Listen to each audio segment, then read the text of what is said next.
Today, I'm going to show this small cube.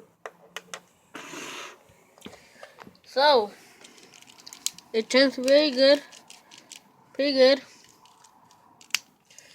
I don't think it could corner cut, maybe, just a bit.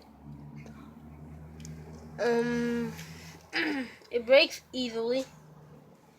Not break, but like a piece falls off or pops out.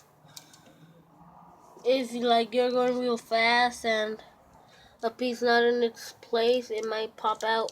So like that, just like that. Just get the other piece here. So as you can see, I already showed you how it can pop out. So we're gonna put it back, and yeah. So now we're gonna do this. Put this one here. Okay, here. There you go. And we're gonna put these three because the